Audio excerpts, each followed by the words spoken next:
Hey guys, so a question I get asked all the time here on my channel is this class suitable for the 2-week wait, or can I do this after ovulation? And I totally understand why you ask this question, because when we reach those parts of the cycle, we don't want to do anything to jeopardize a potential pregnancy at that point. So I understand why you're asking. I thought I would create this video today though to go through what are some yoga poses you should avoid at this time.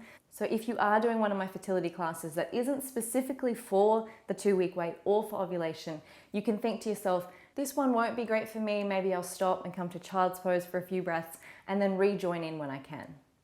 So if you are brand new here, welcome. My name is Bettina. I'm a yoga teacher and I specialize in yoga for fertility, pregnancy, birth, and early motherhood. So I don't want to make this too complicated, because the last thing I want you to be doing whilst practicing yoga is being in your head thinking, is this safe? Isn't this safe? I can't remember what she said.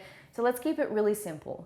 We want to assume at this stage, during ovulation or after ovulation, that you are pregnant until proven otherwise. So we want to look after the body as if you were pregnant. So basically that means no compression on the belly. So no poses where you're lying flat on the belly, no poses where you twist and draw the leg into the belly to create compression.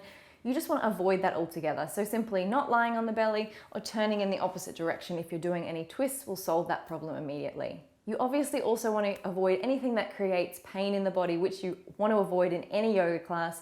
So if anything just doesn't feel right, or you're like, don't really enjoy that, just back away from it at this stage. The other thing you need to avoid is getting too hot.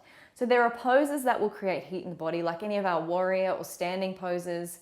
But basically you just need to keep aware of your own body. This is what yoga teaches us. Tune in and listen to your own body. So if you're feeling really hot, come to child's pose and rest, and then come back and join the class when you're ready.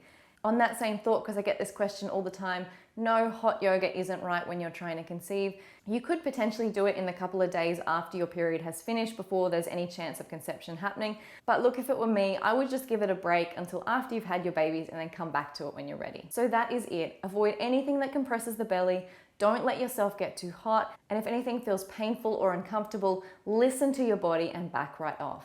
I want this to be really simple because I don't want you feeling afraid to practice yoga. I don't want you feeling so anxious about what you can and can't do right, which is what we often feel when we're on a fertility journey. So many things feel right and wrong, and we just feel paralyzed to do anything, and I don't want you to feel like that. So all of my yoga classes that I present, I always tell you which stage of the cycle that they're right or wrong for. So make sure you listen out at the start of all my classes so that you can pick one for the right stage of your cycle. I also have a few specially created series that go through the 4 different stages of the cycle. I'll leave the links below so that you can go and check them out. So you don't even have to think when you're practicing these classes. You can just know that what you're doing is safe for that stage of the cycle, but more importantly, is going to be maximizing your fertility at that time as well. Thanks again for being here. Remember, if you have any questions about fertility yoga, feel free to leave them in the comments and I'll happily either answer them there or create a video just for you. Namaste.